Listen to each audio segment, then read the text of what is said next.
What's up, guys? Welcome, Lauren Pritchard. I think it's July 17th? Yep.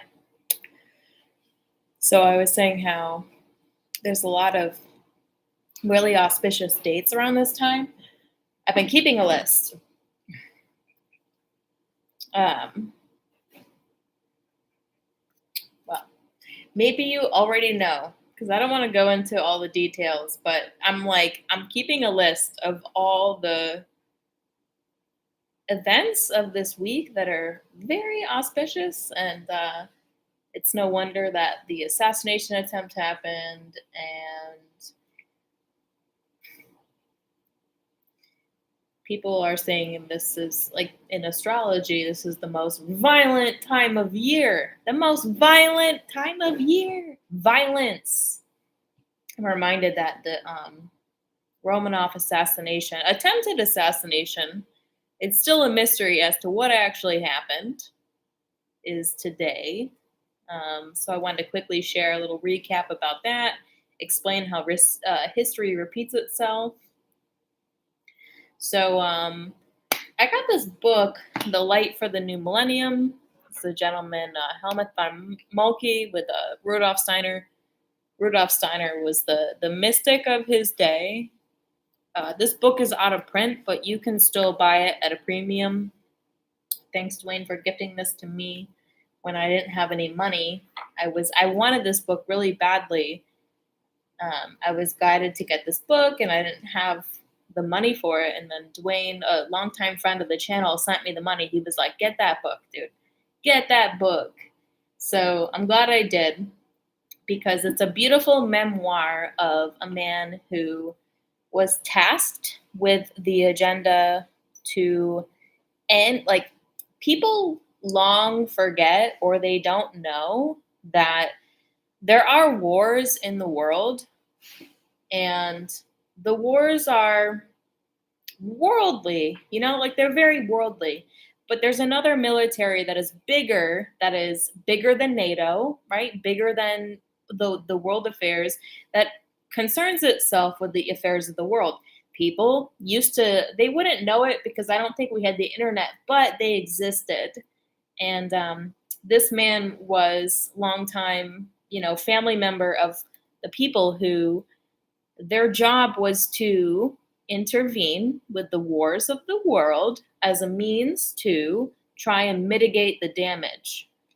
Our recent culture is very interested in creating a lot of damage. That's why I sort of had this revelation about Mystery Babylon and all that stuff. It's all about, like, lust and cheating and adultery and sin and greed and envy, and they're conducting these wars of the world that are very much in vain. Like, all these wars have been very worldly. These are not the divine wars of God. So the divine wars of God are coming, right? Like, it's killing off the culture of Mystery Babylon, and then the actual wars of the world, justice being served, belongs to a greater military. And I would say people used to know this, but they also didn't have the internet back then. But there was always a unification, like worldwide unification effort to intervene in wars to try to keep them from happening. And this book is a memoir of a man who was actually fired by. I'm only laughing because I know who Kaiser Wilhelm is, like, modern day age. It's a seemingly normal person, but the man who came in to mitigate World War I as a means to stop it was fired. He was fired by Kaiser Wilhelm. And then, because he was fired by Kaiser Wilhelm, the world fell to the dark side of the moon, and we've been enduring all these wars ever since. Modern day time, the person is like, what have I done? Am I the good guy? Am I the bad guy? Because obviously what Kaiser Wilhelm did in World War I and in World War II, he was alive for both wars. He was a part of the divine family. Kaiser Wilhelm actually was in love with Tsar Nicholas's wife, which isn't unusual because she was the divine mother of the time. She was the divine queen of the time, so most men would be absolutely in love with her, and absolutely Helmuth von Moltke was in love with her as well.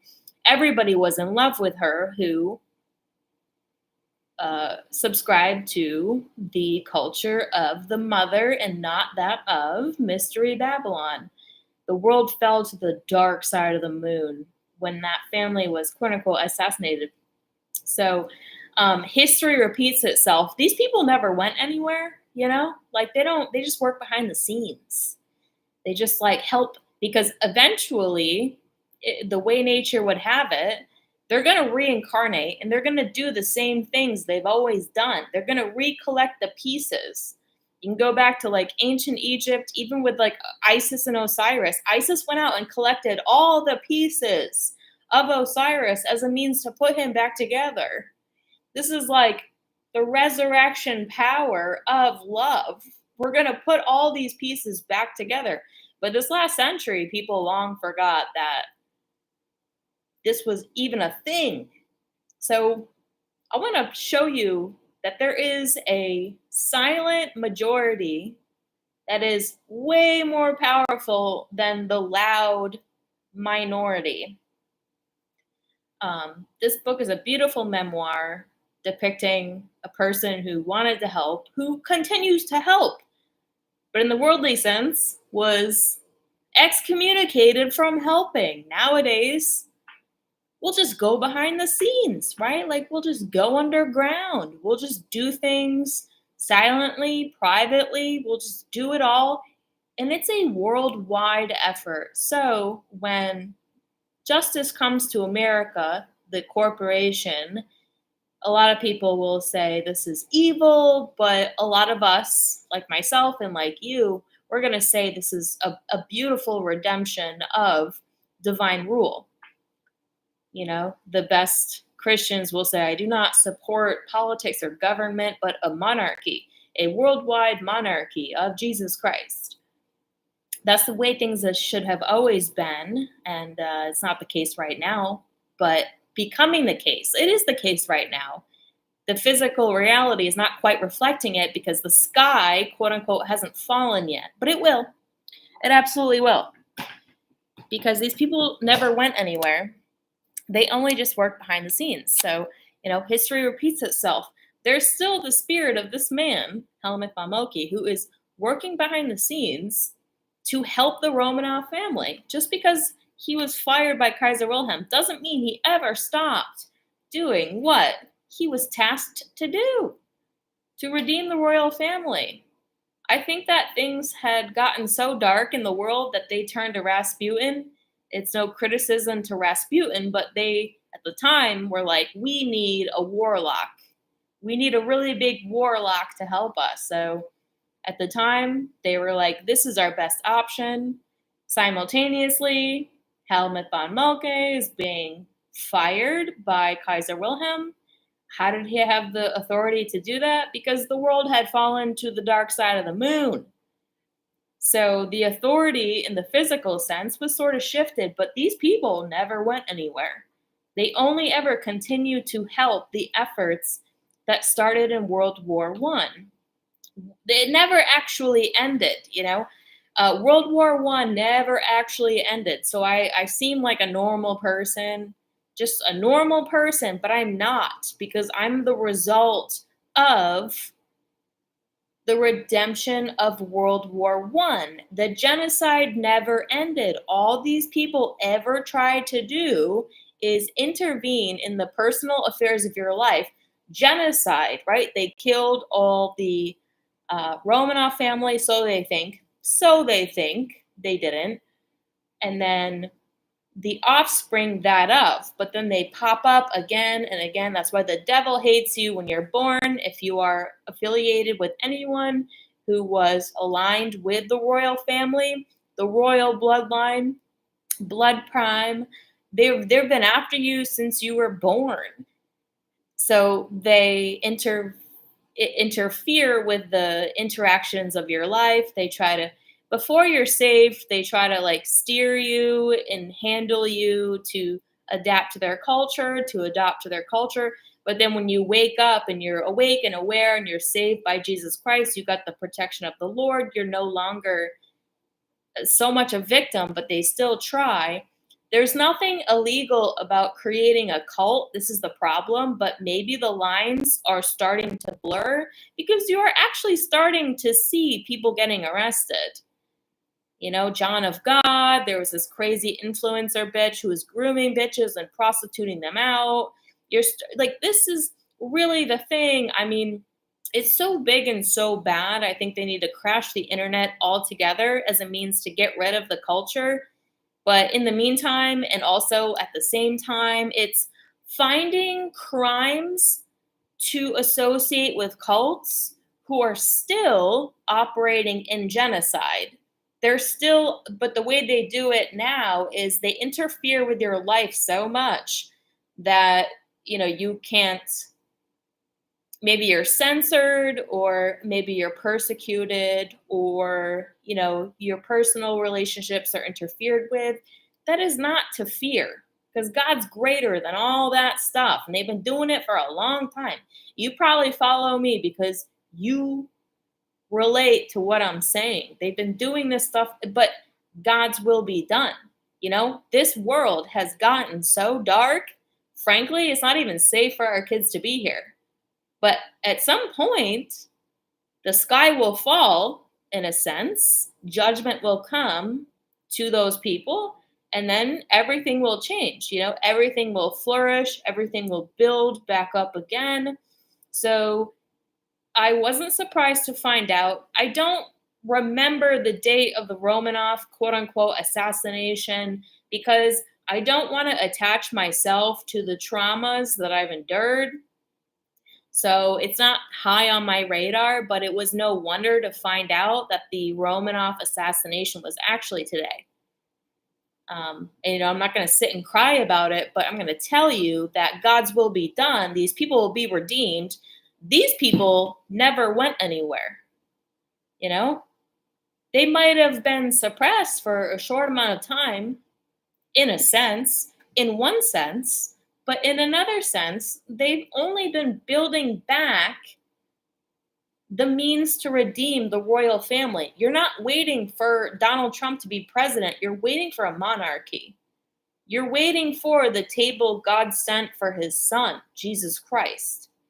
You're waiting for the bloodline of the people who have love, not lust. Mystery Babylon is all lust and bad marriages, bad couples. It's a lot of war. It's a lot of destruction. We've been enduring these wars that are like nonsensical. They are profiting, right? It's economy. It's all involved with money. It's not even anything to do with anything divine. It's all about money and oil and religion. Jesus didn't come for us to start a religion, but a relationship with him again. So everything is being redeemed. Everything is being replenished. Everything is coming back.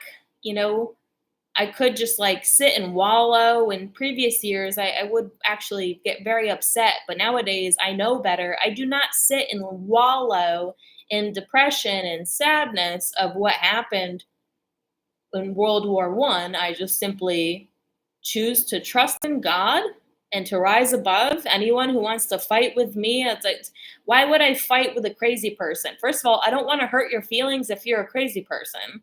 I don't want to hurt your feelings. And then also, I don't want to swoop down to your level. And then if I'm being completely factual, a lot of these people at this point, with all the AI and biological warfare and all the, you know, false ideologies that people are adopting, they're offloading their digital identity into something that can be killed. Not to be insulting, but they're the walking dead, you know, because God set this weapon up to finally redeem everybody for once and for all. I'm not going to do it. I'm not the one doing it. It's just happening. It's just happening naturally. And it takes a faith in God to no longer engage with the quote unquote walking dead, because if you engage with the walking dead, then you wouldn't understand they're actually dead. But having faith in God and a militant relationship with Jesus Christ is knowing that they're already dead. And we're not, like mad at them. We're not ever like you hope they survive, right? You hope they come out of it. But there's been a very big weaponized agenda with social media, with people's traumas, with lying, propaganda, and then 5G, and then poisoning this place with metal. You hope that it's not the case, but if you suspect it's the Walking Dead, you're not going to engage with the Walking Dead. Why would you? If they're not, then they survive. If they are, then they perish. If they're not, then they would eventually come to their senses. But I'm not going to argue with crazy people because I don't want to hurt them any more than they've already been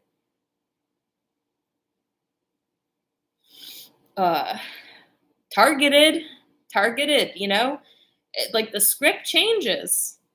They've been targeting people like me and you for so many years, but the script changes. Now they're the ones that are targeted, The hunters become the hunted. It's no need to get upset and mad about it. God will absolutely redeem his people, redeem the royal family. The last divine rule that we saw was the Romanov family. And the anniversary of that quote-unquote event, like that quote-unquote assassination happened today. So I just want to make a quick video about that. Share this book with you. It's a good book if you want to get it. It's really uplifting. It's kind of depressing, but it's also like very revealing. A lot of these books that are out of print are really amazing books. So that's it. The right kind of people. Love y'all so much. Have a beautiful night, and I'll talk to you again really soon. God's will be done. No doubt about that. And don't do anything that makes you doubt that. There's a lot of nasty people right now who want you to doubt what God is telling you. There's a lot of nasty people who want you to doubt the word of God. Don't go back on it. Hugh says, word. Yeah. Don't go back on it. The serpent in the garden, all he wanted Eve to do was to deny the guidance of her father. That's all the serpent, that's all the devil does, is he tries to get you to deny the wisdom of the Father given to you. Listen and have faith in the wisdom and the words of the Father, and don't listen to the serpent. There is a silent majority that is more powerful, that is beautiful, that is here, that's always been here, silently in the background. And the propaganda and the evil agendas, the communist agendas, the political agendas, the New World Order, like all this war is just a big, loud distraction because it could all end in one day. Empires fall in one day. God will absolutely redeem his people. Don't fall for it. Don't engage in it. Don't pay attention as a means to be like, that's what not to do. But the biggest problem with Eve and the serpent is that for a moment, she was able to deny the wisdom God was saying. God said, don't do this. The serpent was like, nah, you can do this. Do not listen to the tongue of the serpent. Do not listen to the liars. Okay? All right. Have a beautiful night. Talk to you again really soon.